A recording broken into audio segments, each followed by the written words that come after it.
So, hello and good afternoon to everyone in the online now for our third day session, or third day special afternoon, third day of our new paradigm workshop that we started 2 days ago, and which we will now drive to a special focus on monetary policy, on central banking, on ECB, with very fundamental questions, and a very, very high level panel that we will have in a minute, and a discussion around all these very important topics. I would like to take the opportunity just to start with to recall what we have been doing so far in the last 2 days. Just a brief overview for those who have not been there, and just to show you perhaps one or another idea of what you would perhaps like to follow. So this was the general idea was to talk about the future of the German model with a view on the next federal elections in September, late September. And we had some excellent discussions about the big topics that we considered to be the main topics of the electoral campaigns and the time after, which was, first, we started with a session on how to reduce inequality in Germany. That was part of a big project that we are running in different steps to identify what is really unequal in Germany and what is not, and what are the drivers, and then specifically see what can be done to reverse trends or to moderate that. This is a study that is still in work. You can already see the former two studies on our website. The second one, and that was very much linked to the inequality question, was a session on the economics of populism. And then, I mean, given the current context and the development in recent weeks, the big question is Biden doing something which will help to hinder whatever Donald Trump or someone else to come back, some form of populism. That's been discussed very much by Tom Ferguson from INET, Dalia Marin, Timo Fetzer, Catherine Fishy, and that's been a passionate debate that you can follow again if you go to our website, and there are a live stream, live stream that you can see. We had a very good talk between Joe Kaeser, the former CEO of Siemens, and famous Harvard economist Danny Roderick, the one who has started to question globalization, or that sort of globalization that started some decades ago, very recent, very early already, and that was a very inspiring debate on some very common ideas that came out, how to reform globalization, how to reform capitalism. We had a very inspiring, technical, but highly important session on financial supervision, where Gerhard Schick and Martin Helwig presented their study and the first results of their study on the question if there needs to be a very new paradigm of how to supervise financial markets and financial institutions in Germany, and if there's too much cuddling. That has been a consensus, more or less, but the big question is how to do this. There were comments by Jörg Kukies, State Secretary of the Federal Ministry of Finance, Daniele Gabor, and this was moderated by Olaf Storbeck. We had a big session, a panel on climate challenge and how to, the big question if Germany will manage the transition, with spots on the overall view, how to go to this climate neutral state. What does it mean for the German car industry and employment, with a slightly positive outlook of a study.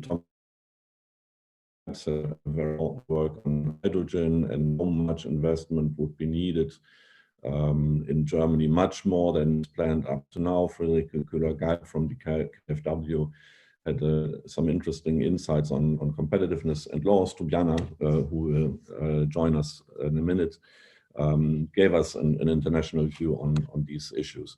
The whole afternoon yesterday also something that you should look at if you didn't follow.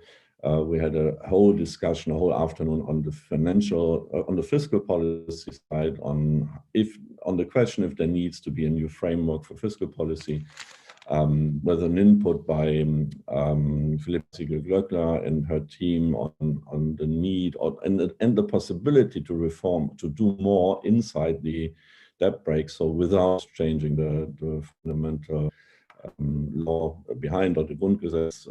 So that was something which was very much debated and discussed and very inspiring. And then the discussion on the Eurozone and the new fiscal rules with a presentation by Philippe Martin, the economic advisor of President Macron. Then some spots on globalization, behavioral economics. That's something you should definitely also look on, all on our website now. Just to tell you just a word on what we, the forum now want to do. We have very much focused on these German issues, specific German issues important for the election time. And we will continue to discuss this, but we will also now have a look on the overall paradigmatic issues. As most of you probably know, that's our basic understanding that we're in a time where we need such a new paradigm which holds together societies, which is more than just a solution, a number of solutions to specific problems.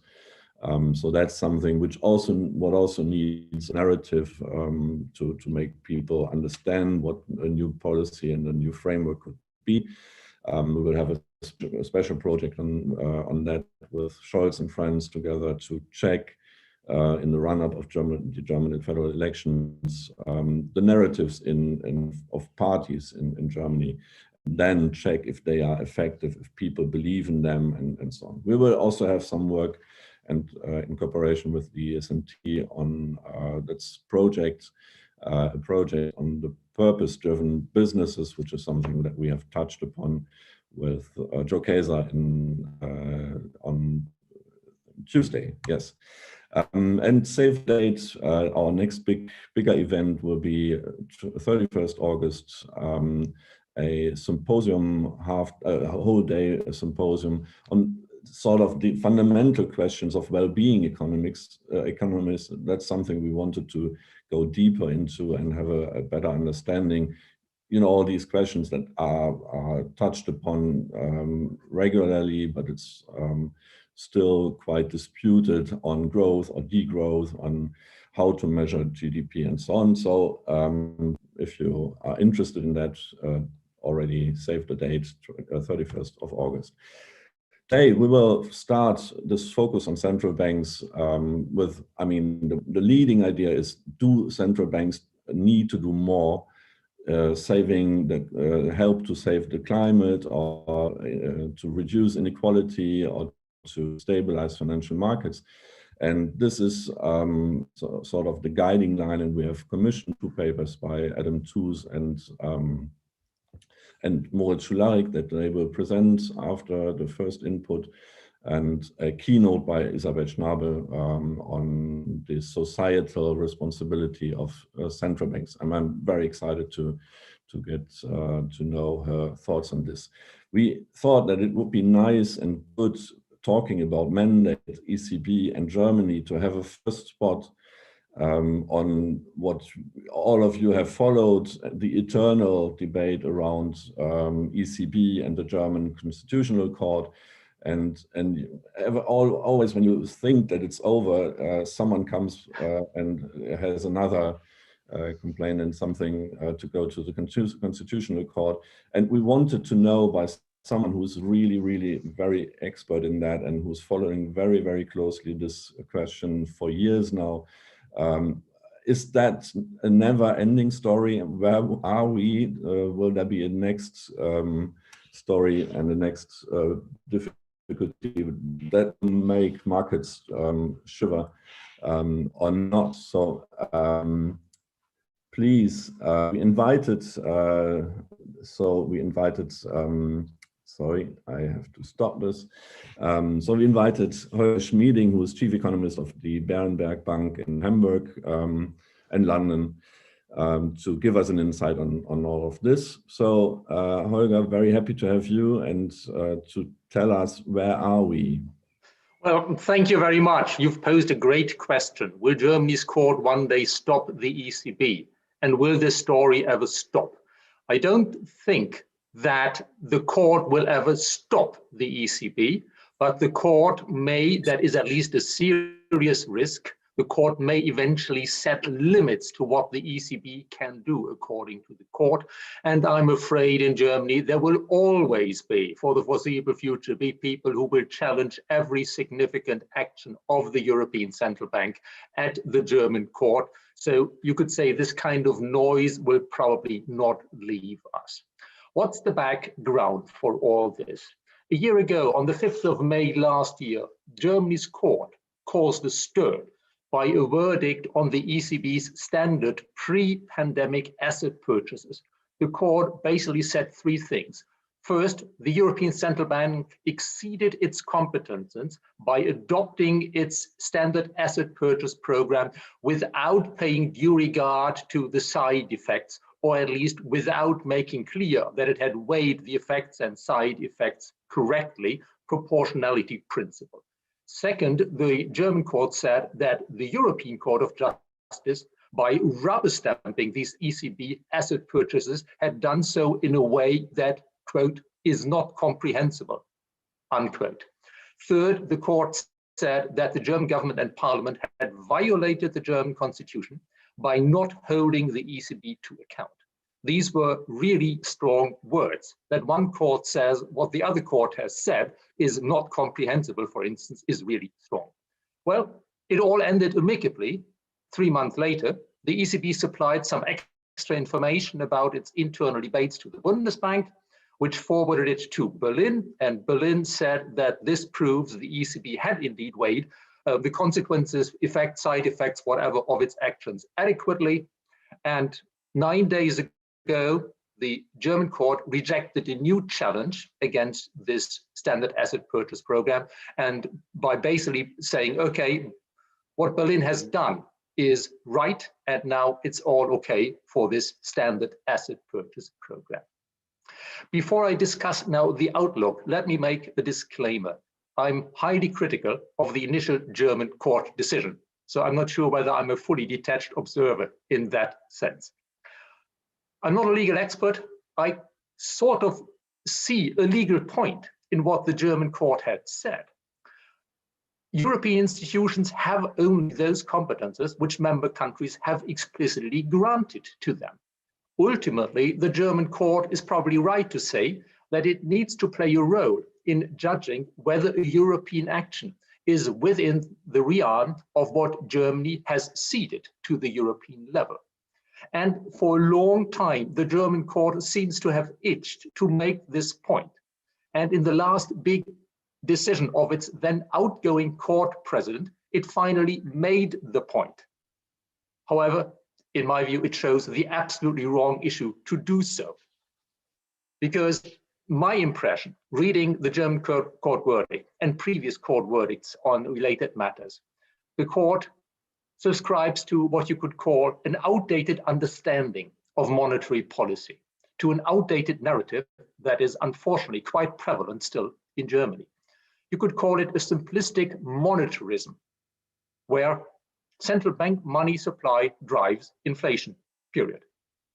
This simplistic version of monetarism pays no due regard to the critical role of the demand for money, well, which is often sufficiently stable, but not in unconventional times, let alone in crises. And it neglects the transmission mechanism of monetary policy to the real economy and inflation.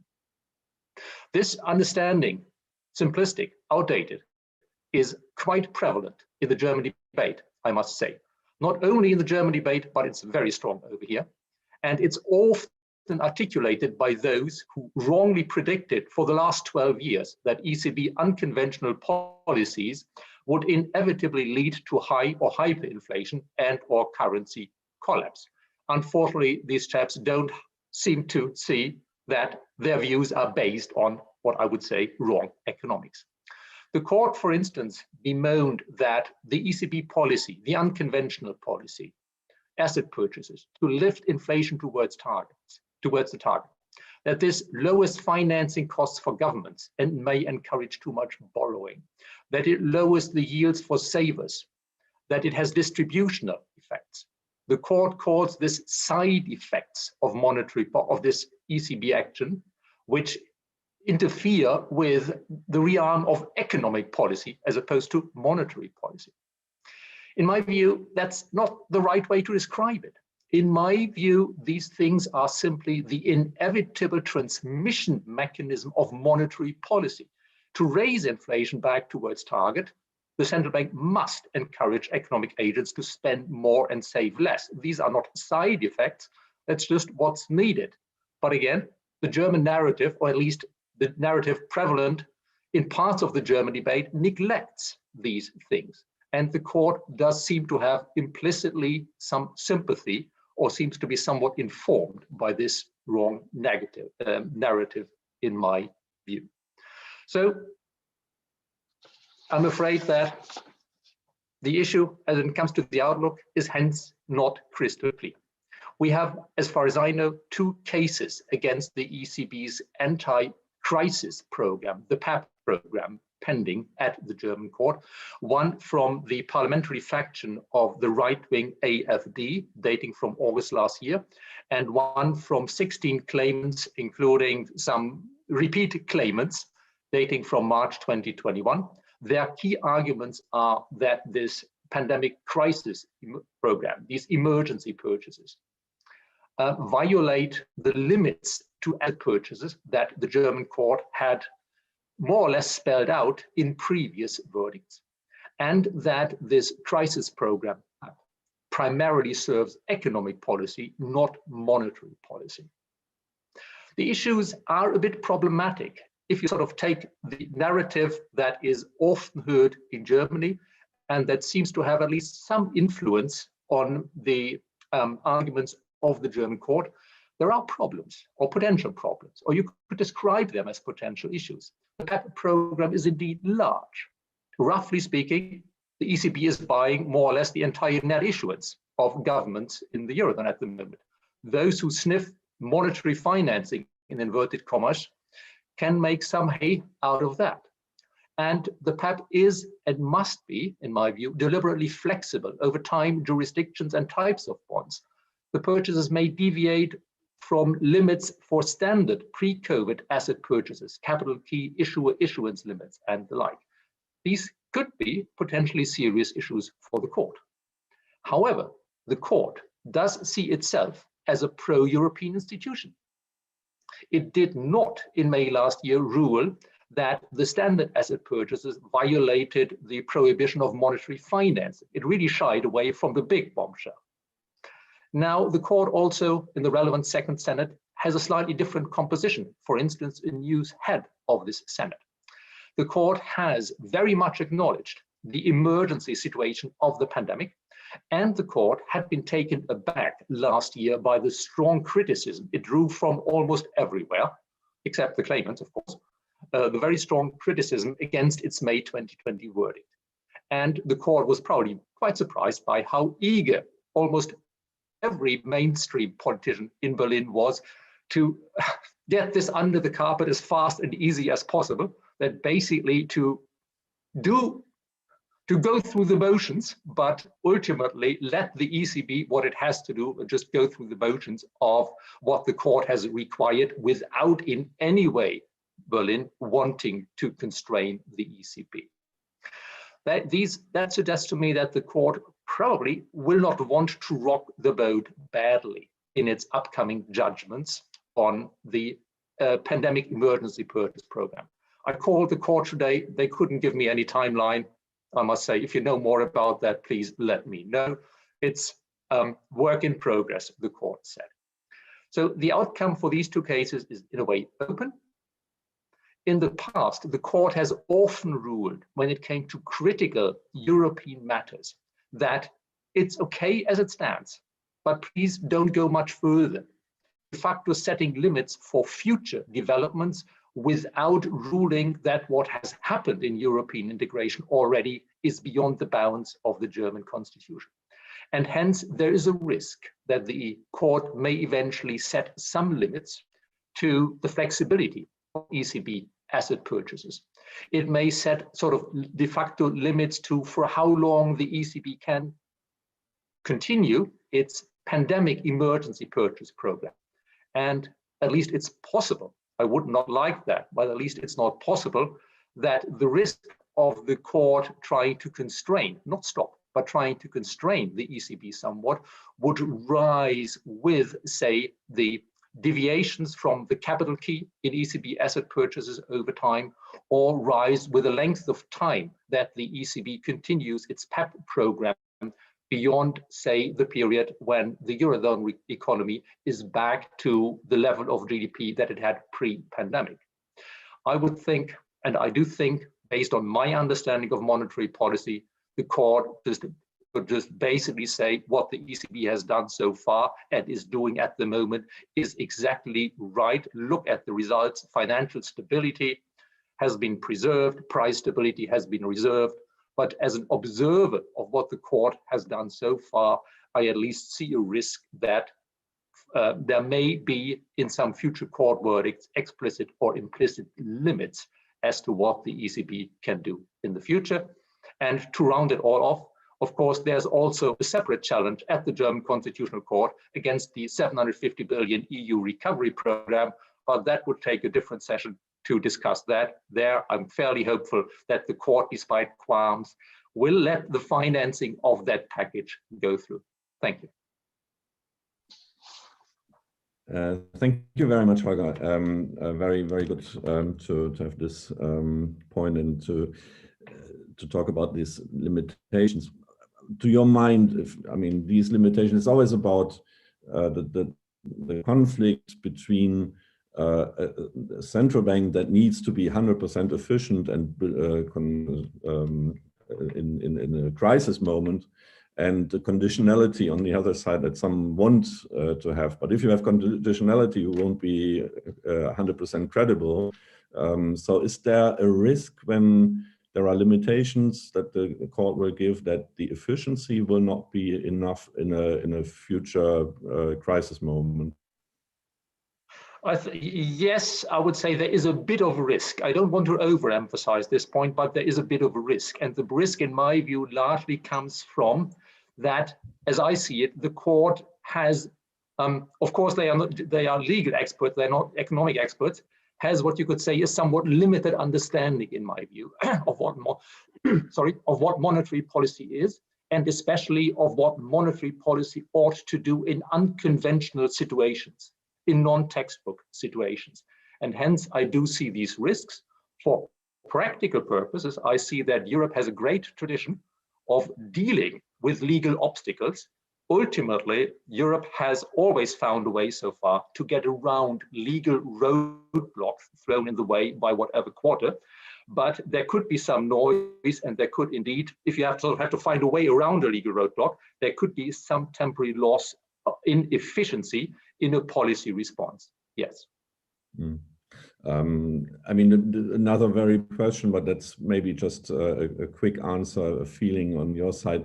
May there be a situation where the ECB won't have to go this way anymore, but you know, go back and reduce their engagement? Well, I hope that we will be going towards much more conventional times in the future. I'm fairly optimistic about the economic outlook beyond the pandemic. I look for stronger productivity gains. I look for stronger gains in per capita GDP. I look for a partial return to the old normal of somewhat higher real yields, somewhat higher nominal yields, somewhat higher central bank rates. And as a result, I look for a return to times when the standard policy, interest rate policy, will be back in action again from, say, 2023 onwards. And that would probably diffuse the tensions a lot, of course, until, hopefully not too soon, another crisis may require unconventional means again. Mm. You've been talking about the German mindset or the German narrative. And we are trying to prove that there's not only one German narrative. Indeed. And there is, I mean, there are very diverse people. I don't know, you said you're not a lawyer, certainly, but I remember looking at the people that the court consulted at the time at some of these important moments. You weren't astonished that the result was like it was. They invited mainly orthodox economists, German ordoliberal economists. And then it's not astonishing that the narrative is not different from this old storytelling. Do you know, or have you ever an idea of who is choosing that? Are they freely choosing the people they are consulting, or is there someone checking this, or could someone tell them that maybe that's not the modern kind of economic policy making? Honestly, I can't give you an answer on that. Who at the court is choosing those? They have, of course, asked relevant people, but indeed, it has also struck me that of the various German narratives that there are, that is somewhat old-fashioned. I wouldn't use the label ordoliberal. I just like ordoliberalism for a lot of other things. So I would use a different label, but that this simplistic monetaristic view, yeah, money supply equals inflation, that this has probably been a bit overrepresented, and that it would have been much better for the German court in a decision which is, when it comes to the economics of it, a European one, not a German one.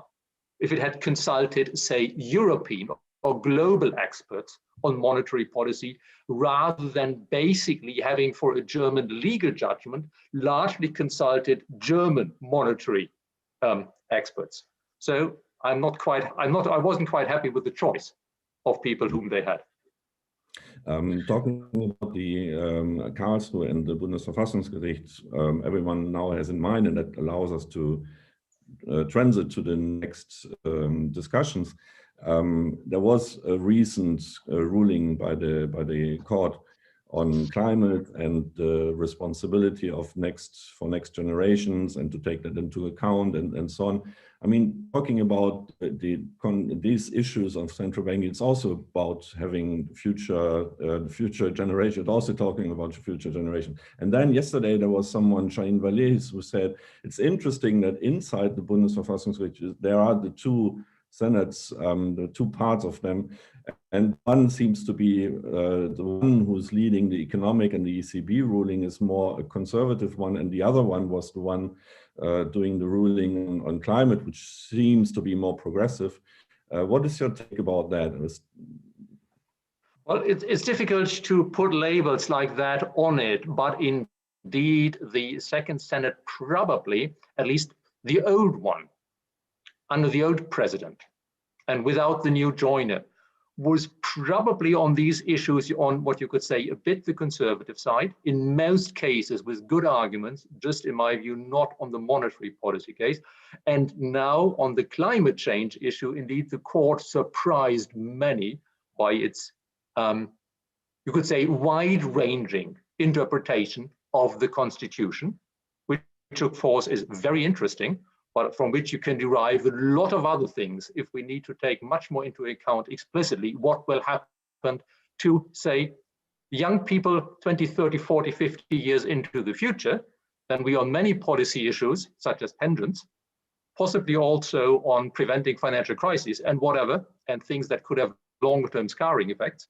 We could be in a different debate on many issues than what has recently been the debate at the court. Okay, thanks a lot. Very inspiring, and I mean, we would like to ask some of these questions also to Isabel, but the questions will be asked by Laurence then in the next session. Just to thank you, Holger, to have joined and helped us to understand what the state of things are concerning the ruling. I will immediately now hand over for the next panel to Laurence Tubiana, who's leading CEO of the European Climate Foundation and one of the main architects of the Paris Agreement, Climate Agreement. So very interesting to have, happy and proud to have you in this debate, and I will let you introduce the panel.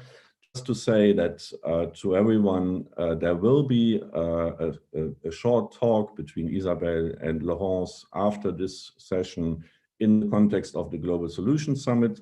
To join this, you need to click on a different link that we will put on the chat in a few minutes. So if you want to continue and listen to the talk between the both of them, do this. And you should do that quite quickly to be registered.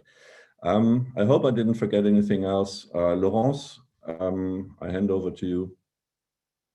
Thank you very much, Thomas, and thank you for offering the possibility of chairing this fascinating panel with brilliant economists and brilliant historians. So I think it's a very, very good combination for reflection, both at the European project and the role of ECB and the central bankers more largely, in a moment where everything is on the table. And I'm really excited both from this panel and the conversation with Isabel later on.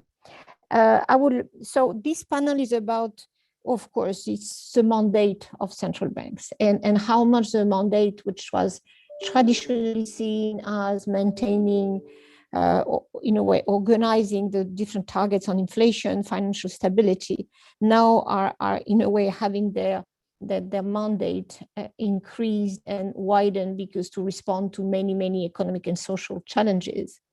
And we have seen that, of course, in terms of the jobs issue and all the recovery elements that, of course, the central banks have had to make a lot of decisions on how to handle the different crises, and in particular this actual one. And then climate came in on top on all this already challenging. And this mandate, which is a classical issue when an institution you are talking about what a powerful institution has to do, is what is really the mandate? Is there any concern about the widening of this mandate, and at the same time society asking for more and more for, in a way, institutions that are considered as very, very credible? And probably one element I think I would be fascinated to hear about is how you see the role of central banks when they are still a factor of credibility and stability in the economic policy implementation and design. We have a very fascinating panel first, and I will introduce the panelists one by one when they talk. Isabel Schnabel doesn't need, few needs introduction, by the way, but Isabel Schnabel is part of this generation of bright economies that are now the norm in ECB, I understand, but women, very bright women dealing with economic and macroeconomics. I cannot say how delighted I am to see that happening, and not only because, of course, my good friend Christine Lagarde, but mainly because you are bringing a fresh ideas, fresh mind into something or an institution that were finally relatively conservative in the way they were managed. And of course, you have all the reason to be there as a member of the board, in particular because of your academic career and your capacity to articulate macroeconomic studies, financial studies with relevant to policy. You have done a lot. I cannot describe all what your parcours is, and you are still a professor of financial economics, if I'm not wrong, at University on Bonn. You are on leave, of course, because you are a member of the executive board, but you are fundamentally an academic in macroeconomics and finance. And now, of course, you bring this expertise into this very delicate, in a way, evolution of the ECB. So, Isabel, the floor is yours, and I'm really excited to have the opportunity to listen to you.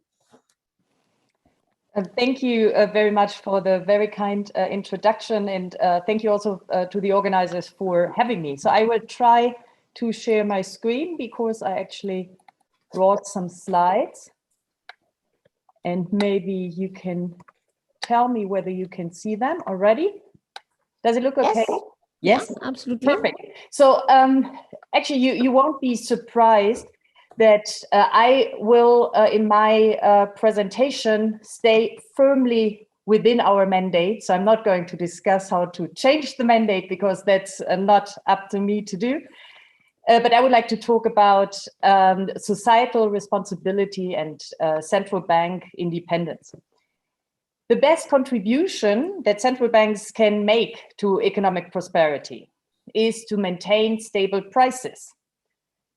This was the broad consensus among academic scholars and policymakers emerging in the late 1970s, when inflation in many advanced economies had surged to double-digit levels, thereby eroding purchasing power and hitting the poorest in society the hardest. The delegation of the task of maintaining price stability to an independent and accountable institution with a clear mandate has proven successful in solving the underlying time inconsistency problem while upholding democratic principles. And this underpins the large degree of political independence that most central banks enjoy, including the ECB, which consistently ranks as one of the most independent central banks in the world, as you can see on the right-hand chart. Yet, many years of low and stable inflation have led to memories fading, particularly among young people, of just how bad a general and persistent rise in the price level can be for society at large. Many young people have never experienced inflation. At the same time, it remains a mystery to many why too low inflation may be as much a concern to society as a period of too high inflation. Younger generations typically have different concerns and anxieties than price stability. Surveys show that they care about climate change and that they fear job uncertainty, having lived through years of crises. These shifts in concerns and preferences have also affected the expectations that many people hold with respect to central banks. In February 2020, the ECB launched its ECB Listens portal to gather feedback from the general public as part of our ongoing monetary policy strategy review. The non-representative results of this listening exercise indicate that many survey respondents assign high importance to the ECB considering issues that go well beyond a narrow interpretation of its traditional price stability mandate. While about a quarter of respondents indicated that the ECB should focus exclusively on price stability, a significant number of respondents expressed the view that the ECB ought to play a more active role in tackling wider societal challenges, with the top priority given to climate change, as well as growth and employment, as you can see on the left-hand side of this slide. For most people, inflation today is mainly a concern related to asset prices rather than the prices of consumption goods. Our survey suggests that many respondents, and especially the younger generations, are particularly concerned about house prices, which are currently not part of the consumption basket that most central banks use to calibrate their policies. Such shifts in preferences and concerns have not been uncommon in history. Central banks' mandates, roles, and responsibilities have changed over time, but such changes were always hotly debated. When Paul Volcker took up the fight against inflation in 1979, he led the US economy into a sharp recession by raising interest rates to more than 20%. Volcker ultimately succeeded in bringing down inflation and in paving the way for a sustained period of economic prosperity. He proved that a determined and independent central bank can bring long-lasting gains to society by taking the heat and thereby gaining the trust and confidence of the public. Central banks today need to exhibit the same degree of persistence, courage, and commitment. As much as Volcker repeatedly and tirelessly warned of risks of too high inflation, central banks today need to explain over and over again why long periods of too low inflation are just as much a problem to society. If a large share of society tends to underestimate the perils of low inflation, then there is the risk of a gradual loss of support, trust, and confidence in the actions of central banks. Since the global financial crisis of 2008, a combination of adverse structural and cyclical factors jointly contributed to the rapid erosion of central banks' conventional policy space. As a result, central banks were forced to expand the set of instruments used to achieve their mandates. In the euro area, there's broad agreement among experts that unconventional monetary policy was necessary to shelter the economy from the dire consequences that years of subdued demand would have meant for employment, wages, and prices. And I'm happy that Holger also supported that view in his previous presentation. But these measures and their transmission channels are hard to understand even for experts. They remain inaccessible for a large part of society in spite of all the efforts of central banks to communicate on their policies. As Andy Haldane put it, around 95% of all the words that central banks utter are inaccessible to around 95% of the population. The sheer numbers involved in today's central bank operations intimidate many people. The size of the ECB's balance sheet, for example, which is displayed on the right-hand side, has expanded rapidly in recent years. And if people do not understand what we do, they may not trust us that we are doing the right thing. Data from the ECB's Consumer Expectation Survey confirm that a better understanding of the ECB's tasks is positively correlated with trust in the institution. However, according to the Eurobarometer shown on the right-hand side, public trust in the ECB declined notably as of 2008. Only recently, trust has started to recover from the very low levels. Heated public debates about the broader distributional and societal consequences of unconventional policy measures are testimony to the looming distrust facing central banks today. Independent central banks cannot simply turn a deaf ear to the concerns of the public. Public trust is essential for the successful conduct and implementation of monetary policy. More so, I would argue that independence requires a central bank to respond to the concerns of the public and to carefully evaluate whether and how it may be able, within its mandate, to respond to these concerns. A failure to do so would risk nurturing what Yasha Maunk once called undemocratic liberalism, a system in which citizens feel that their political preferences are routinely ignored by unelected authorities. In a democracy, people have the power to express their discontent with the government at the ballot box, but they cannot elect a new central bank leadership. Independence, therefore, carries large responsibility, and central banks are taking this responsibility very seriously. For example, most experts agree that central banks do not have the tools to address inequality. But this does not free central banks from carefully examining the distributional consequences of unconventional monetary policy measures and from taking such findings into account when weighing and calibrating policy options.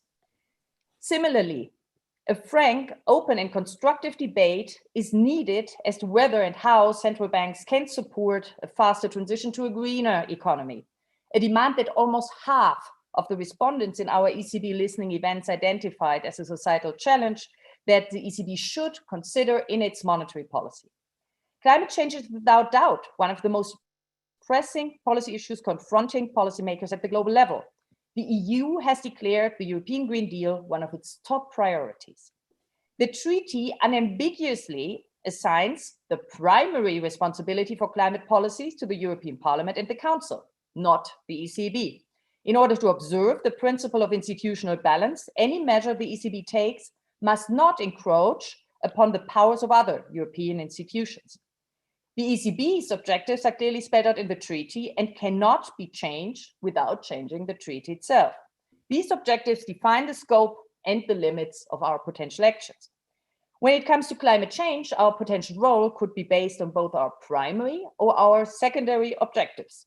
Under our primary mandate, the ECB must take climate change into account if this is a prerequisite for maintaining price stability.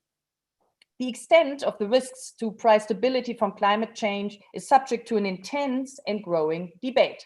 Critics argue that the risks of climate change to price stability remain far out in the future, and that it would be highly unusual for a central bank to take preemptive action to shocks that have not yet materialized. Proponents, on the other hand, argue that global warming causes exceptionally large and partly irreversible changes to our economies. Global emissions are not projected to fall over the next 40 years, even assuming that all currently planned climate policies are implemented. in the absence of a faster acceleration towards a low carbon economy, it would be a question of when rather than if climate change will affect price stability. The effects on potential growth and financial stability could be so large that it would leave central banks with few options to fulfill their primary mandates. Proponents therefore argue that such exceptional risks require central banks to be forward-looking to reduce both the probability and severity of future shocks to inflation. Under our secondary mandate, the ECB has the obligation to align its monetary policy measures with the general economic policies of the EU, as long as this does not prejudice our price stability objective. This implies that if the ECB is faced with two policy options that are equally effective with respect to our primary objective, we must choose the one that is better aligned with the EU's economic policies. Purchases of corporate bonds vividly demonstrate this principle. Given the high priority that European policymakers attach to climate protection, if purchases of two bond portfolios are deemed to provide a similar degree of monetary accommodation, but one of them has a smaller carbon footprint, then the ECB should purchase the portfolio with the lower footprint. That is, the ECB is free to choose the instrument, in this case asset purchases, but it needs to calibrate its use in line with the objectives set out in the treaty. Any policy action on the part of the ECB must also respect the general provisions of EU primary law, including the principles of proportionality and an open market economy.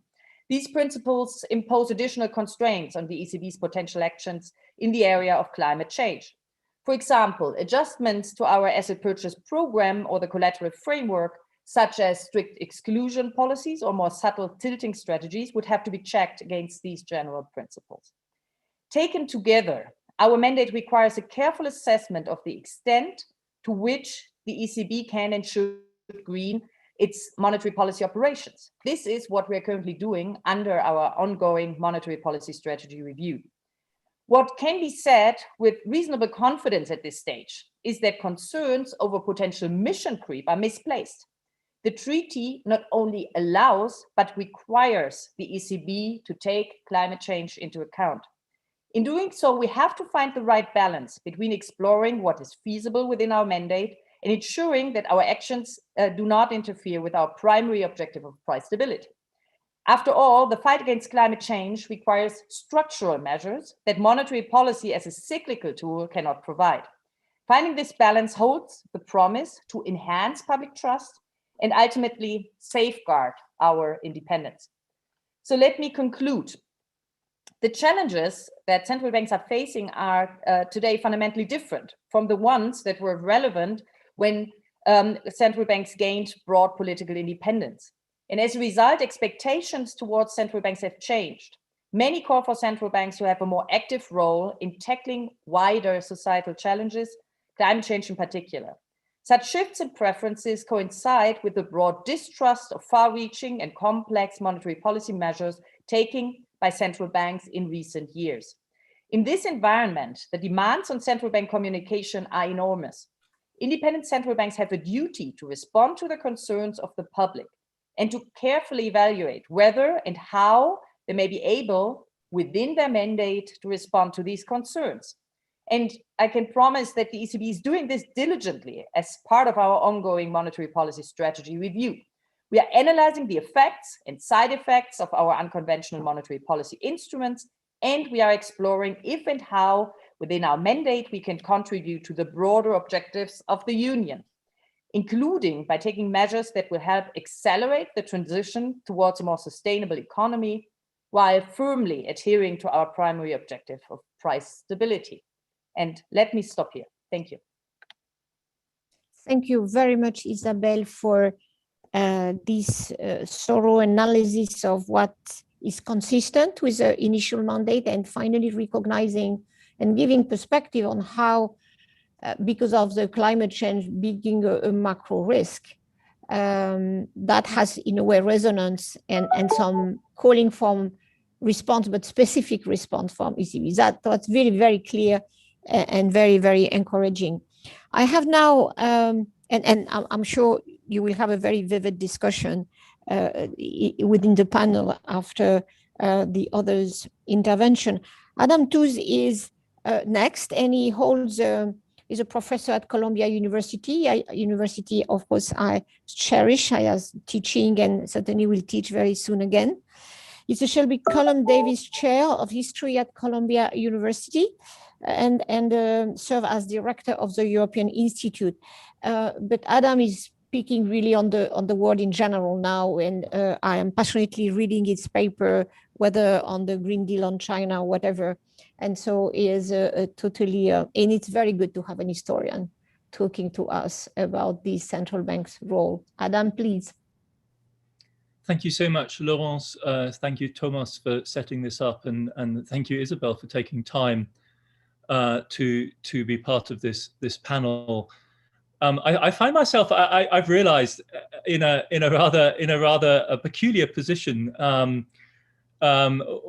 which is that Moritz, Schularick and I both wrote papers about this topic, but I'm far more interested in trying to talk to Isabel about what she's just said. And doing so places one in a slightly complicated position, because you're addressing somebody you deeply admire, who's clearly trying to push an important institution that you care about in exactly the right direction, who is, however, profoundly constrained by the role that she is in. We have, I think, to take absolutely seriously Isabel's starting observation, which is that I'm a central banker, I'm an ECB person. It's not my job to discuss changes in the mandate, though that is indeed what we want to do. And the history that she then offers is one which, from the point of view of a historian interested in political economy, is astonishingly contentious, frankly. It's a history which is clearly serving a purpose. And the question that is posed in this sense is, what is the useful thing to say here in relation to a construct like this? Because on the one hand, I just want to wish you courage and more power to what you're doing. And on the other hand, as a citizen, as a concerned observer, as a historian, I'm at some level perplexed, and I'm left in a kind of turmoil almost. Let's start with the. I want to make 3 points very briefly, and then open the floor to Moritz and then to the debate. The first is simply the weird lopsidedness in the current discussion between the eagerness and openness with which the distributional question is posed with regard to the extraordinary new instruments that are being used in economic policy today. And indeed, we're forced to by actions like the German Constitutional Court that Holger Schmieding was discussing so brilliantly just a minute ago. And on the other hand, the blank refusal to discuss the more primary problem, in a sense, which are the distributional consequences of the price stability mandate in the first place. Remember the way in which Isabel set her remarks up, and it just slides in again and again in these historical narratives. Inflation was bad for everyone. Inflation was particularly bad for the weakest. And so, yes, we learned the most important thing for central banks to do is to stabilize prices, and don't worry about the distributional consequences because it's good for everyone. It is, in other words, Pareto optimal, perhaps. And this, in fact, I think is a highly contentious claim to make. If it was good for everyone, it wasn't good for everyone to the same extent.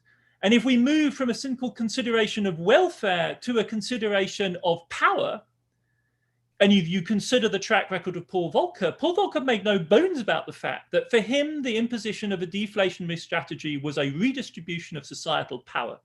And it was the breaking of the countervailing power of organized labor that enabled him the technocratic freedom to then potentially impose a strategy which perhaps it helped him sleep at night. He was able to convince himself was Pareto optimal.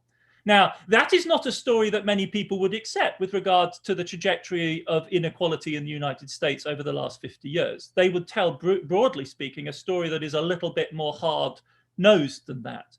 But that seems to be, as it were, an animating bootstrap for the current moment. The funny thing is, though, that when we get to the present period, all of a sudden the doors open, and yes, let's talk about distributional issues when it comes to the current measures that are being adopted right now. So there's a strategic lopsidedness here in which, as it were, a claim about distributional neutrality founds independence in the first place, and then, as it were, we concede that we need to talk about distributional issues later. I know Moritz wants to ride in on this as well, from his paper, I would guess, at least. And the strategic linking variable is something which didn't feature very large in Isabel's presentation, and will be my second point, which is that aside from what in the United States, at least, is treated as a duo, price stability and maximum employment.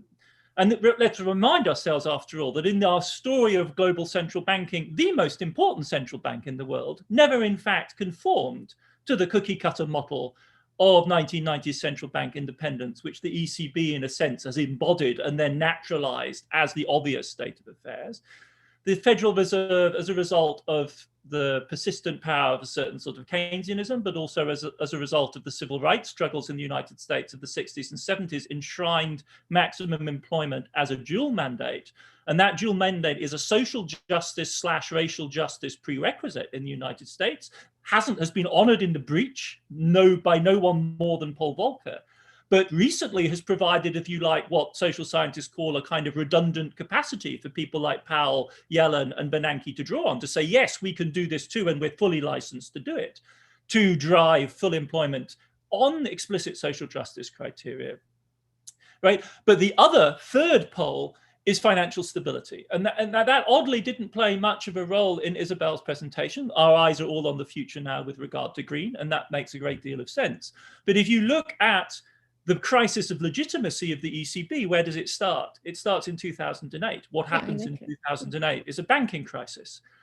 And if we're asking about the flywheel of inequality that certain sorts of unconventional economic and financial policy unleash, certainly in the US, where asset markets are so dynamic, and if we're thinking globally, that's the driver, right? It is the structure of the financial system as private finance and the massively unequal distribution of financial assets that creates the inequality problem that stems from QE. And QE is the policy we have to adopt because fiscal policy is blocked. And fiscal policy would be a more direct channel for addressing the inequality issues that are fundamental to all of us. Now, that, of course, is well beyond the scope of stuff that Isabel can comfortably talk about here in her current role. But that's my final comment in my last 2 minutes, is simply that I think the most important point that a historian can make, and it's one that Moritz made brilliantly succinctly in his statement, is that the one thing that we should not expect to be the case 20 years hence is that the mandate is what it currently is. If it were to be, it would be profoundly surprising. Mandates of central banks move over time dramatically. History with a capital H defines what central banks do if you look back over time. It was perfectly normal for most large advanced economy central banks to hold large portfolios of government debt through to the 1990s. Even within the Eurozone, this was quite normal. The current state of affairs is a historically contingent product of particular battles, which were power political battles in the 70s and 80s, not just simply Pareto optimal adjustments and the search for the best policy. And this is not something that Isabel can do in her current role, but the rest of us are called upon to pose this question now with real urgency. In other words, and this goes back to what Thomas said, if we do indeed stand at a moment of paradigm shift, then central banks are fair play.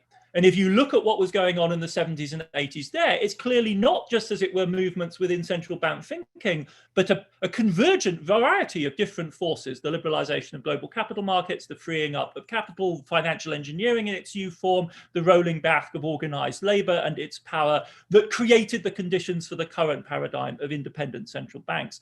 And the challenge for us now, and this is what I understand Thomas's project to be about and why it's so great to be involved in it, is that is the context that we have to create for the current moment. It is totally unreasonable to ask Isabel, certainly Isabel in her current capacity, to speak directly to that, but that is the challenge that the rest of us have to take up, surely, is precisely to spell out the historic necessity of that shift. If we take seriously, as say the German Supreme Court now is, the Dutch courts now are, the shareholders of people like Exxon now are, as we know, as of Wednesday, the horizon of net zero, then, as Naomi Klein said a couple of years ago, it changes everything.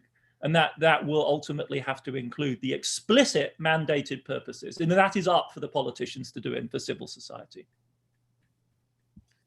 Thank you, Adam, and again, your perspective and trying, of course, to understand through the graphs that Isabel presented, all this credibility, in a way, crisis or concern after 2008 shows that looking at the mandate, but at the context in which this mandate has been elaborated, give a lot of lights on how to move forward. And I do think that, of course, what is valuable, and I'm sure Isabel will react after that and after Moritz intervention on again, how to understand or interpret the mandate, and then of course the avenues, which is not her job because she has to keep the mandate up and running and implementable, just how we change the context, that will bring the new phase, which I recognize together with Adam that we are in. And remember when Christine Lagarde, when she was at IMF, began to say climate change is a macro-systemic risk, it meant things that we have to draw. What does it mean, really, for many professions, by the way, bankers, of course, and the central bankers. And I see, of course, the Bundesbank is asking itself what's the role, for example, but many more others. I would now like to invite Moritz Schularick. Moritz is, of course, many totally seminal papers.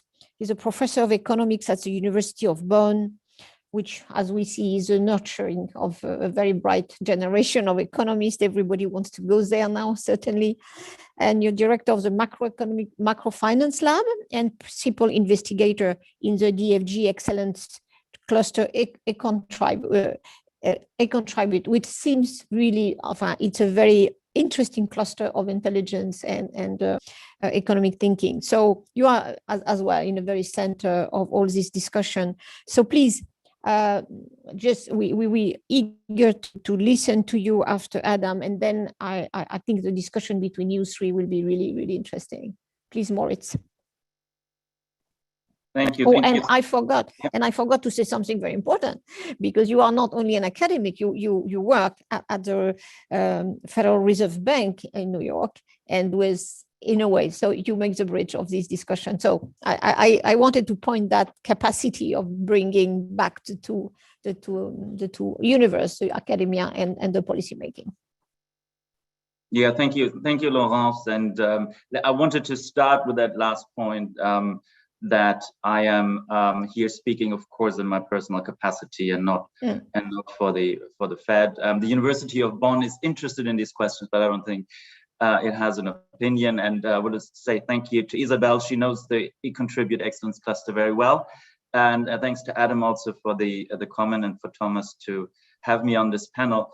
I want to basically take over where Adam left it, and also echoing a few of the things that he said. I think it might be our part here as the academics to talk about the bigger questions and being aware of the restrictions that come with institutional affiliations. So what I want to talk about are 3 points as well. And Adam, in a way, we didn't coordinate, but this is the perfect setup for what I want to say. Namely, I want to start with the distributional questions of monetary policy. As Adam said, the old framework, which was, and I'm going to not be too technical, but we've all heard the name by now, the so-called New Keynesian representative agent framework, was one in which distributional questions did not arise. That is because there was just one agent, and she couldn't have, she couldn't have debt, she couldn't have distribution, because it was just one person. In that framework, monetary policy was very simple, and monetary policy had one very attractive feature, which was, this is what Olivier Blanchard and Jordi Galli called the divine coincidence, that if you stabilize inflation, you automatically, given the frictions in the economy that are there and that make central bank policy valuable, given these frictions, stabilizing inflation would automatically stabilize output. And this divine coincidence has an important had an important impact on the founding and the design of central banks that Alan mentioned historically in the 1990s, because the concentration on a price stability mandate only was, in a way, the intellectual bedrock on which one could build a modern central bank that cared only about inflation. As Adam said, not every central bank has gone there. The ECB very prominently has that inflation-only mandate. The new development, and that is, I guess, for us who like to study history, and I know that includes Isabel very much, is a question that we always know that contexts change, and these decisions sometimes, and intellectual history changes, and frameworks change, in the sense that what we thought 20 or 30 years ago may no longer represent the state of thinking about monetary policy now. And without going too much into the detail, the point here is that a new generation of economic models has emerged under the heading of HANK, which is a heterogeneous new Keynesian model. Those are models in which economists, macroeconomists, take questions of distribution, questions of income, of borrowing constraints, of debt seriously. And those models have one implication. I just want to leave it at that, because I think the fundamental challenge is not mapped out yet for central banks. And I've sometimes wondered why we're not discussing it more, is that in these models, this idea of divine coincidence that Olivier and Jordi coined in the 1990s, the idea that all the central bank needs to do is to stabilize inflation, and thereby it automatically stabilizes output, and that's the optimal policy, is no longer necessarily true in these heterogeneous agent models. There can be trade-offs between inflation stabilization and output. And that is a question that I think was in that sort of intellectual rigor, not written into the sort of institutional DNA of many central banks. And it's something we need to discuss, because in that framework, central banks very clearly need to think about welfare, need to think about welfare functions and how to do policy, because what is good for one is no longer necessarily good for all, and there are distributional effects. Talking about these distributional effects for just a couple of minutes, there are two ways, and I think they're both relevant to think about this. One is the income side, and Mario Draghi gave a fascinating speech, I think in 2016, making a point that many central banks embrace today, that an accommodative monetary policy is good for employment. It is also good especially for marginal employment, for minority groups, for groups with low skilled labor that is marginally attached to the labor force. And the looser policy draws these people into these groups of society, these strata, into the labor market, gives them jobs, gives them income and a better life. That is the sort of the one idea where looser, more accommodative monetary policy is clearly having a sort of a progressive, pro-poor or pro-redistributional impact. And I think the studies that we have broadly confirm that, that the unemployment rate, for example, falls more at the lower end of the distribution than at the top end. The other side, however, is there's not just the income distribution, there is also a wealth distribution. And on that side, things go, unfortunately, in the opposite direction. And the one big question is how we should think about these contradictory effects, how we should think about these trade-offs. So to give you an example, standard estimates of how a monetary policy shock, an accommodation, a cut in interest rates affects stock markets and house markets would give you, there's some disagreement as usual in the literature, but I think many economists would say 100 basis points interest rate cut leads probably to stock market increase of 5 to 10%, maybe 5% in the housing market over a certain multi-year period. So now what happens is that this revaluation of assets meets a very unequal distribution of these assets. Especially it meets a distribution of assets where the risky assets, also the duration assets, that like housing, like stocks, or like long-run bonds, are predominantly very, very concentratedly owned by the top of the distribution. So for example, in Germany, the top 10 of the wealth distribution own about 90% of all equity and all business wealth in the country. In other countries, the numbers are similar. So what happens in response to a monetary policy accommodation is that the wealth distribution typically expands, that the wealthy get much wealthier, and since most income poor or wealth poor households, if they have any wealth, they hold it in the bank account, they do not profit. So again, there's a trade-off for monetary policy. There is a question of distributional effects that wasn't written into the DNA of these institutions 20 or 30 years ago. Let me talk about the last point, and then I really want to have hear what Adam and Isabel are thinking and open the discussion. The last point is, I think we also have still a question mark over the interaction of central banks and the financial sector. There's a lot of recent research. Let me just paraphrase that in the sense that we're using monetary policy rightly to stabilize the business cycle, also to stabilize financial wobbles, if I may call them that. But the question then is, by stabilizing and being the insurance for aggregate risk in the economy, does that invite more risk taking? Does that mean that we have an ever larger leverage pyramid buildup in the economy that makes it ever harder for central banks to do their stabilization job?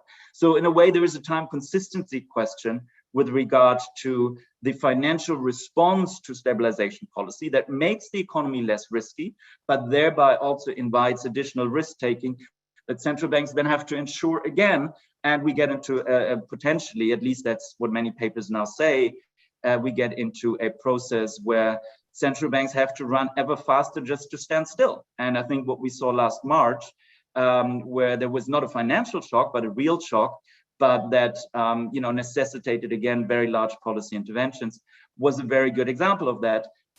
Corporate debt levels generally globally had risen very strongly, and they have risen relative to GDP, relative to earnings, relative to income. So when that shock came, central bank rushed to the rescue and stabilized financial markets. Again, giving us a sort of an idea of that process where ever larger sort of leverage in the economy necessitates ever larger stabilization efforts by central banks. Let me leave it here. And I think these 3 points have become clear. Overall, I think there is going to be a lively debate in the future, not only about the climate change angle that is very relevant and important, but also about sort of more traditional central bank, so the more traditional philosophy that underpinned the central banking setup that we have lived with in the past 30 years, and as has been said before, mainly and very clearly in the European context.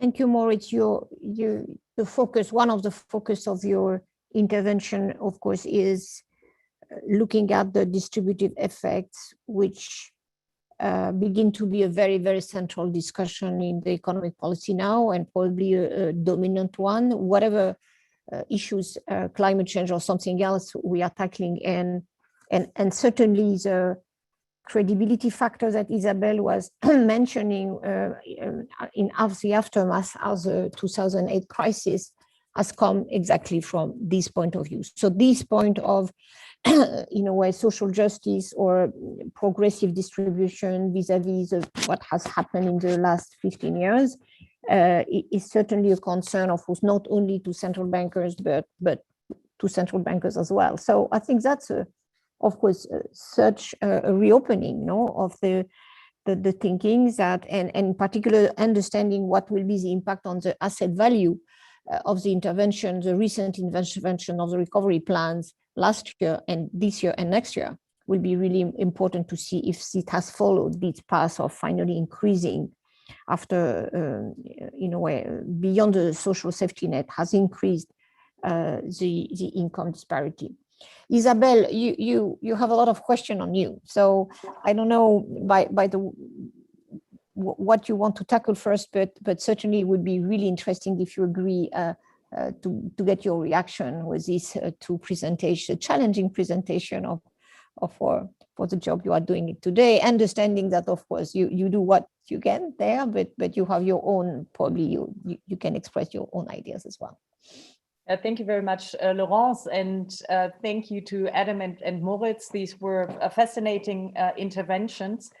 And let me comment on some things. And I think you raised many very interesting issues. I found it very interesting what Adam said, that actually the claim that that having a mandate of price stability is good for everybody, that this is highly contentious. I think this is an interesting point, and of course there is already a bit of research on that, but I think more research on that topic would be very useful. I mean, for us, again, there's nothing that we can do, but for the discussion on the mandate, of course, that is a relevant point. I mean, more generally, so let me say we take distributional issues very seriously. And I mean, we have dozens of researchers who are working on these things. We're doing the similar type of analysis Moritz has mentioned, who are using hanged models, tanked models, all types of models with heterogeneous agents. I mean, it's a very active research area also within the ECB, as you know. And but the more general point I would like to ask you is I mean, the traditional division of labor would be that fiscal policy is much better suited to deal with distributional issues because it can be much more targeted basically to individual people. And that is something that monetary policy cannot do. And it's also difficult because, in a sense, I mean, one has to take a decision, how should the distribution be, which is, of course, a political decision. And the question is how a central bank should go about that. I mean, the unconventional monetary policy tools are most controversial with respect to the distributional effects. And I mean, I don't know whether I misunderstood that, but I heard from Adam that he said that monetary policy had to act because fiscal policy was blocked or something. I mean, my reading would rather be we had to choose unconventional instruments because conventional instruments were constrained through the effective lower bound. And I mean, fiscal policy or in structural policy would have the opportunity to foster productivity and to provide for an increase in the famous R star, which would give us the conventional policy space back, which would allow us to use other tools. But there's very little that monetary policy can do about that. So I would say it's really, I mean, this is really fundamentally a fiscal and a structural policy issue in order to give back the policy space basically to the to monetary policy. And I would be very happy to hear your views on that. I mean, on the point of the dual mandate, I honestly think that that the distinction between the Feds and our mandate is a bit exaggerated. So it's not a black and white distinction. I mean, as you know, our price stability objective refers to the medium term, which is a way for us to deal with supply side shocks. So we do not need to respond immediately to supply side shocks, which of course would have consequences for employment. And so I really wonder, I mean, do you believe that the ECB's policy actions would be fundamentally different if we had a dual mandate? I have some doubts about that, but I would be happy to hear your views. On wealth inequality. So our research shows that the effect of the measures on wealth inequality is actually very small, and that what matters most for wealth inequality is actually is housing wealth. So in the end, financial wealth does not play the primary role. And actually in the euro area, quite a few people own houses. And therefore, I mean, our analysis shows, but I know there's much more work to be done, that this is actually not, I mean, for the euro area, that this is not true, that there is this dramatic increase in wealth inequality. Of course, I'm aware of the fact that we have very little data about the richest people. I wouldn't be surprised if one would focus on the richest group, probably one would see more. But I think there's more research to be done, and the US may actually be a bit different there. But I mean, if you really want to capture everything, it's quite complicated, and I think there's much more research to be done, because in a sense, of course, you would also have to take into account then the effect that the policies have on, for example, inflation, right? And take this into account, what this then has, or which effect this then has on wealth and so on. So it's quite complicated. And as we know, all distribution analysis actually depend very much on the details, and I'm very happy about everybody who does research on this. And finally, on a topic that's of course dear to my heart, financial stability and the potential moral hazard. I mean, of course, I agree with the general principle that, or the general statement that Moritz makes. There's always this issue of moral hazard. Of course, financial regulation and supervision has to play a crucial role here, but we all know that this is not perfect and so on. And so this is, by the way, why also the ECB looks at this topic carefully, and we are aware of potential side effects with respect to financial stability. So our policies, and this is also one topic that we're looking at in the strategy review. One point where I would not agree is that March of last year is a very good example, because I would say this was really an unexpected shock. And so I would say that moral hazard for that particular shock maybe did not play a major role. I would also like to stress that, of course, I mean, it's very good to have a central bank that can have this stabilizing role. And so we have to, of course, to weigh the pros and the cons. And it would, of course, be crazy to give up on the stabilizing role. It would be much better if we could deal with the moral hazard issues on the regulatory and supervisory side. But let me stop here. Thank you, Isabel. I'm sure that Moritz and Adam would like to react, and please do so. And whoever wants to start, and then maybe we can go for some questions. I know that Harold James has a pressing question, but Moritz, do you want to start, or Adam, do you want to start for, again, rebouncing on Isabel's points? Happy for Adam to go ahead. Bon, d'accord. I'll be very, Adam, go. Thank you very much. I'll be super brief in that case.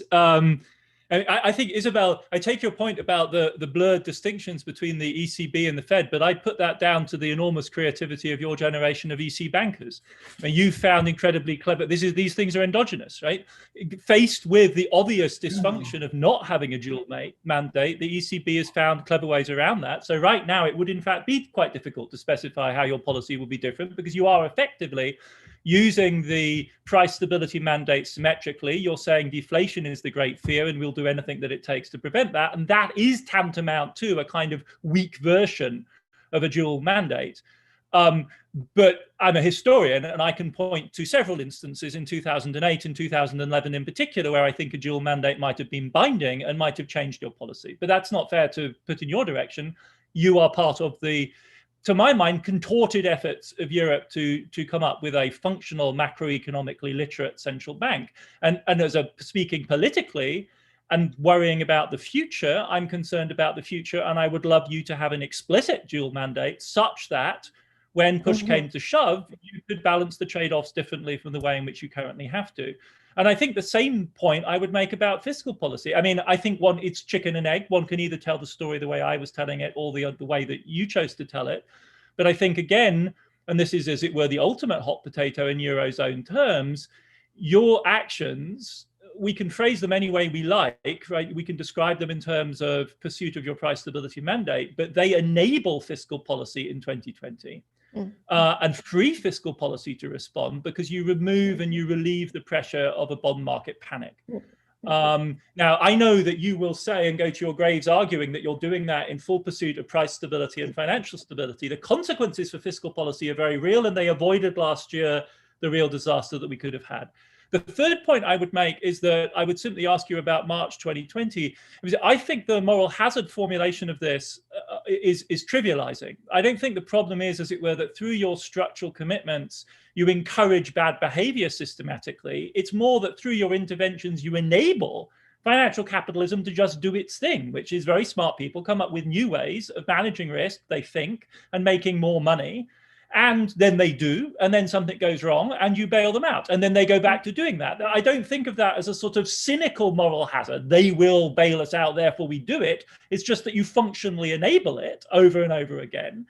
And the key points, and one, the ECB has done great work on the investment funds. It's quite clear, I think, that the investment fund sector in Europe, as in the United States, was taking very considerable risks on a market they assumed was bomb-proof. And then as these markets turn out to be, just wasn't as bomb-proof as they expected. And because it was the treasury market, ultimately, you had to act. And when you did, that then also opened the door to fiscal policy. So I think I share this, Daniela Garbo's on this panel, or on the panelists, she and I share this sense that we're in a kind of house of mirrors right now. You are doing radically transformative things because you have to, but there's a sense in which what we need to do is come to consciousness and be explicit about the fact that these things are happening, because we are, as Moritz describes it, like it or not, harnessed to a very dynamic beast, which is financial capitalism, as somebody like Schumpeter quite powerfully described.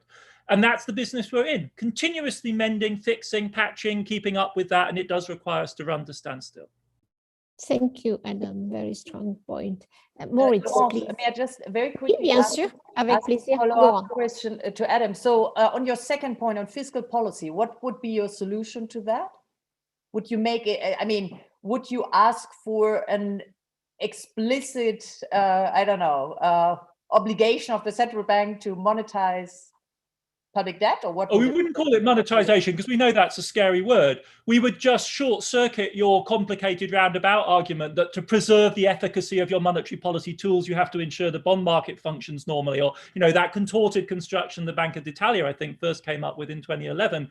We would simply say something more, some simpler sovereigntist statement, that we regard the integrity of the Eurozone as crucial, and therefore we have an open door mandate to do the sorts of interventions. Because historically speaking, that's just ground zero for central banks. That's what they're there for. And I think the Bundesbank in its heyday in the 50s and 60s, it was never tested, would never have shrunk from making that kind of pronouncement, any more than the Banque de France would have, or the Bank of England in their heyday. That's what they're there for. And the Bank of England, though they've shilly-shallied around it, effectively did something pretty close to that in March. And depends which interview of Bailey's you read, but there are several of them where it is a sovereigntist statement of that type. And that's what's buried in Draghi's statement in 2012 as well, right? We are here, we're committed to this project, don't test us. But you're more talking about the OMT type of intervention, not so much about asset purchases as such. Well, but they run together, right? They in the end, it's you buying things in the market. And furthermore, the question is, what message do you send to the market actors? And Haldane has spoken interestingly about this too. Thank you, Adam. Moritz, please. And this is such a fascinating discussion. I don't want to take it away from there almost, but I think just responding quickly to Isabel, I think we're very much on the same page. My point was trying to say that I think we are aware that the setup that we have now, although we think it's always been, we don't think it's always been there, but it's a mindset, it reflects the mindset of a particular historical moment. Adam talked about this very, very nicely, and I think we've moved on to some degree intellectually from that moment to a moment now where we see trade-offs that we didn't see before in that explicit and also intellectual clarity. One is the distributional trade-off. You mentioned fiscal policy. Yes, it might well be that for optimal policy that you do in a central bank, you need some kind of fiscal co-policy, because the policies that the central bank takes make certain parts of the population worse off. And to get really to social optimum, you need taxes to change, because you can't do that with monetary policy. So I think that statement alone is a very big statement, because it means you cannot, central banks cannot kind of work completely separately from if that research and all these in new ways of thinking become a little bit clear, but that comes through, cannot operate just separately from fiscal policy, but you need some kind of coordination. The second point is I want to make is, I think Adam also mentioned it in his last point, is like the idea that, or the fact that central banks always transmit policy through financial markets. That's how monetary policy works. Means it always acts upon sort of against the background of a given distribution of assets, because what financial markets are is eventually assets that are there, that are accumulated in the past, that reflect certain accumulation processes and savings processes that have been done. It reflects a historical societal distribution of assets. And going in there and changing the prices of these assets through what channels ever is in a way always going to work through is always going to have a distributional aspect, and it's always going to be in a certain way. It's almost going to be it always has a conservative element almost, because it acts upon an existing and potentially also it conserves a pre-existing distribution. Let me just make this clear what I mean by this. Like, does monetary policy have to work through financial assets? I mean, there are ideas out there where people say, like, why don't we all have an account at the central bank? And if we go in a recession, you just transfer everyone 100 euros. That would be a way how we do monetary policy. We have the same, of course, that's complicated and we don't know. We need to estimate the effects and all of that, and there's uncertainty. But that is a way to, increase the money supply in a way that does not transmit through financial markets and through the pre-existing distribution of assets.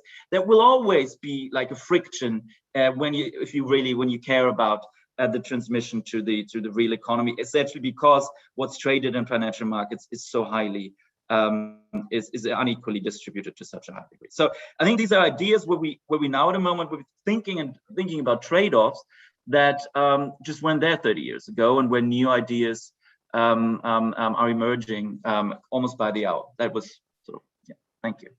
That's really fascinating to see the bubbling of new questions, new ideas, and in a way, challenging Isabel on the necessary coordination, or at least a minimum one, between fiscal policy and monetary policy when you have 27 decision makers on fiscal policy, and which I suppose the coordination on that side is not evident, but would be interesting to look at for the next year.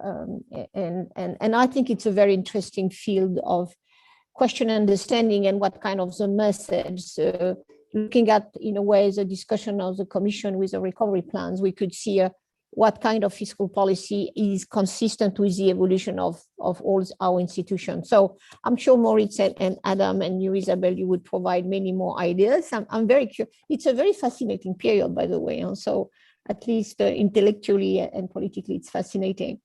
Just before, there are, of course, very good participant to that panel, and I know that Harold James yesterday had a fascinating question, and you, I think Moritz or Adam, I don't remember, mentioned Daniela Gabor in. So I would be happy to call for them if you want to pose a question or make a point, and ask Thomas maybe to see if there is any more question before a wrap up that you three you could do. Harold, can you come in?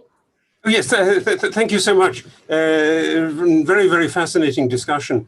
I had a really much more limited question on the price stability discussion. But I would, if I may, you're asking me to put the video. Thank you. I had a question on the discussion that you've been having, because it's a discussion, if you think about the inequalities story, it's a discussion about the labor market as well as about the asset market. And we started with that, and Adam talked about the labor market. And that really relies, I think, very much on discussions of the Phillips curve and the way in which the Phillips curve shifts very dramatically. And if you go into the 1970s, and one of the reasons that the 1970s is such a disaster, and I thought Isabel was quite right in starting off from the 1970s and say you don't want to repeat the 1970s, with very high rates of inflation.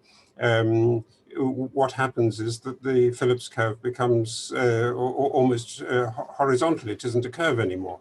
And that's not the situation that you have today, but you can think of circumstances in which the Phillips curve will shift again. And so I think one of the things that you have to think of in the central bank is that the circumstances can change very, very abruptly, and the behavior of the labor markets and their response to price signals changes. But my question really from yesterday was a much more limited one. And it goes to the discussion of the climate change issue.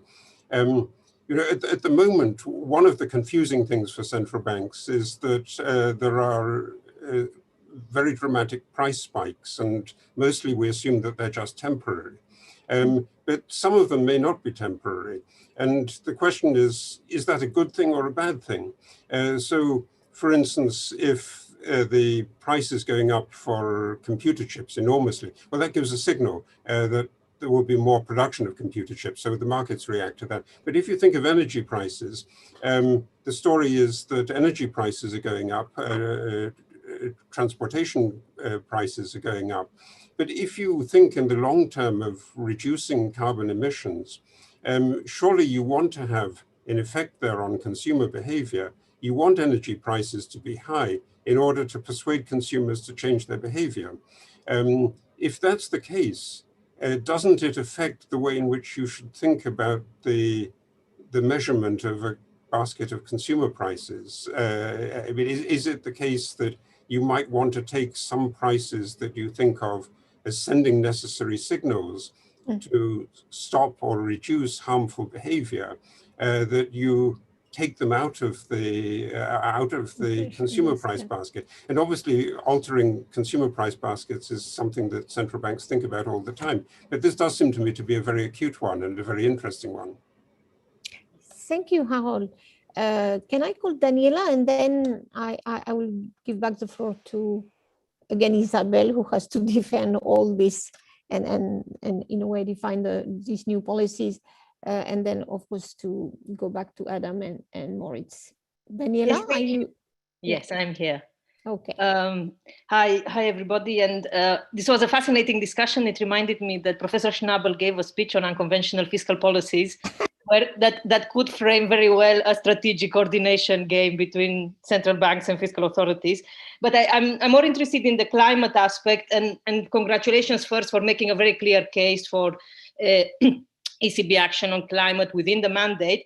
I have two political economy questions to some extent, I suppose, and one is what happens, or how will the ECB how does it think about the possibilities that the sustainable finance taxonomy is in a sense expanded by member states in ways that include fossil fuel activities like natural gas? What do you do in that situation? I heard an MEP this morning asking for or pleading for the ECB to take over a dirty taxonomy, to use the independence in order to shield the taxonomy from member state fighting. And the second one is, how is the ECB going to incorporate its climate actions, including stress tests or other supervisory sort of activities?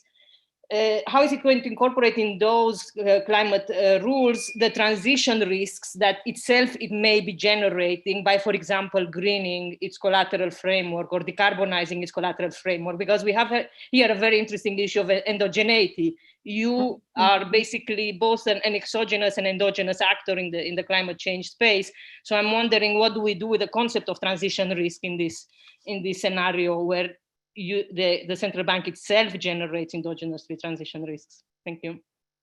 Thank you, Daniela. Again, the main question were addressed to you, Isabel. So on the consumer basket, and now, of course, on this element of taxonomy and regulation, which probably in our conversation later on, I would be happy to come back on. And thank you, Daniela, to have signaled that, which I think are very interesting elements. Because again, the signal that central bankers are giving to the financial markets, just the short term and the long term, in my view, are really very central for all this Paris Agreement implementation, if they don't do that, I think that will be very difficult. So Isabel, how you react to these two questions, and maybe you want to open another fields of discussion?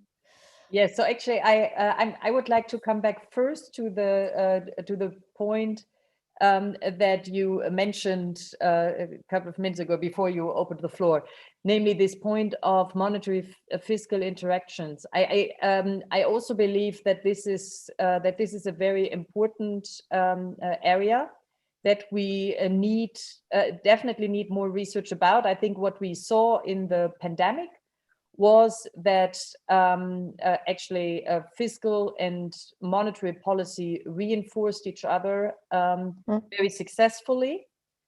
And of course, governments managed to set up a European fiscal response. And this is, of course, what from the ECB's perspective is actually needed, because you mentioned that it's very hard to deal with all these different fiscal policy makers, and actually the response may be quite heterogeneous, and it has always been quite heterogeneous. And now, but this time we saw that everything worked nicely. But of course, this opens again the debate on Euro area architecture and the question whether we do need something like a European fiscal capacity and I mean an aggregate European fiscal stance. And I find this topic extremely important going forward. On Harold's first point, I think he's very right that, I mean, we are very much tempted to believe that the world stays as it is.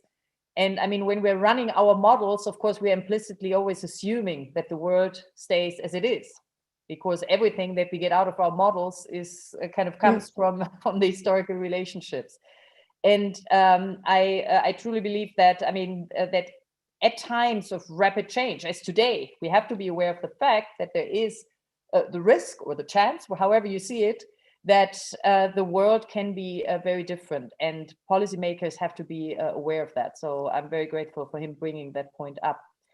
On the consumption basket, I mean, of course, we are not designing the basket ourselves, but the basket is designed by the statistical authorities, I mean, by Eurostat in particular, right?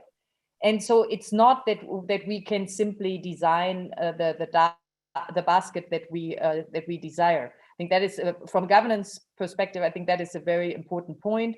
One that will also come up with respect to house prices. So in case the ECB comes to the conclusion that it would be important to better capture the costs of owner-occupied housing, I mean, it's not that we could simply do that, but one would have to go back to Eurostat and start a lengthy process in order to see what comes out of that. I mean, conceptually, I think the question that James asked is a very important and difficult one. I mean, kind of the trivial answer is that, I mean, the consumption basket is supposed to capture the actual consumption of the population, and therefore one cannot simply take something out. I mean, what the ECB can do, that it can try to understand what's driving inflation, and then ask whether, I mean, whether this is something that we should counter or not. I mean, this is something that we are, of course, doing all the time, and this is related to the discussion about demand versus supply side shocks. But I think this is something that we should consider more carefully. On Daniela's question, I mean, two very fascinating questions, and I must admit, we need to do more thinking about it. I mean, with respect to the taxonomy, of course, will never be perfect. And I mean, given all the controversies that we are facing about our actions in the area of climate change, it seems to me that it would be very difficult if we started to design our own taxonomy. So in the end, I think it's really governments and then the Commission who have to deal with this issue of greenwashing. I mean, we more or less have to take that as a given, I'm afraid, even if we knew that that there were issues that that we may not consider appropriate, but that's not a decision for us to make, I'm afraid. So there, I think we would get into difficult territory. The endogeneity of our actions with respect to transition risk is a very interesting question, and we haven't really dealt with that. I mean, I would say that probably relative to the transition risk that we are having from political action, maybe our contribution is comparably small. But we should think about that. But I cannot give you an answer at this point, but I will feed that into our discussion processes because it's a very important point. Thank you very much, Isabel. I would be happy during the last 15 minutes and maybe Moritz and Adam can display what could be, and again, these forums that Thomas has organized over the years is really bringing again and again the necessity to look for different assumptions, different views on the economic side, and if I may say so, the greening of the macroeconomic, in a way, discipline, both institutions and the research and most of the papers is still very, very difficult to obtain. And together with the issue of this income distribution, social justice that Moritz as was referring to. So in your view, what could be the next step, both in research and policy discussions, that could be important in the next months and years, where we will see again a new phase of public investment? I understand that most of countries are preparing for revised, or at least when they can, more public, really more public investment, together with, of course, with the enormous amount of resources that the European solidarity, in a way, has created. Just look at these 249 something billion that are just lending in the Italian economy. So, and supposedly to be really for developing this ecological transition and dealing with climate neutrality economies. So I would really be happy and understanding that the problem of distribution is absolutely central for all reasons, that every policy that is finally has a regressive effect will face very, very strong backlash, which in the political situation we know, of course, something we have to look at, and it's a fragile situation of democracies and political stability in almost countries of Europe. Just wanting to know, Moritz and Adam, what you advise as a research, development, or policy discussion we should handle. I don't know who wants to start. Moritz, you should start. Well, thank you. I mean, I've sketched a little bit of the research agenda. I think that many people are pursuing, and Isabel mentioned that's obviously something that also at central banks is very much in discussion. So how do we think about the effects of monetary policy if and when we start to think about the distribution of the population being much more complex and people being differently affected by all kinds of things. So I guess the simple idea that there's just one interest rate that everyone can borrow and that's all you need to know to think about monetary transmission is one that we don't believe in anyways anymore for like a long time now. And there are various channels, and we want to understand how they each impact on the distribution. I think my main point would be, and Thomas is asking us to be short, which I'm happily do, is I think there will be new ways to think about the example I just mentioned, where we should just keep an open mind, maybe to find new ways of dealing with the rigidities. And I'm just finished work on a paper that actually makes the point how important central banks are as lenders of last resort. But I think we're also at the moment where a lot of these cross currents come together, and we need to think hard about how central banks interact with the financial sector, how they interact with distributional questions and with the government. So I wouldn't be surprised if in 20 years from now, the framework for central banking looks very different from what it is now. Thank you, Moritz, and for the concise and very precious points. Adam? I think for me that the essential point and why this conversation is so important, and it goes back to something you said, Laurence, is that we have to abandon any hope of normalization. Normalization should not be on our agenda right now. We are in a broken situation. We are playing for time. We need to run even faster than we currently are, not to stand still, but to somehow get to a place of stability. And I think widening the awareness of that and figuring out its implications for every area of economic policy, abandoning, therefore, and this is where I would say fundamentally different for somebody but like Harold, abandoning the certainties that came out of leaving the 70s behind, recognizing the radical nature of the situation that we're in is the essential prerequisite. Because time, we take the climate clock seriously, time is running against us very fast. Thank you very much for all this.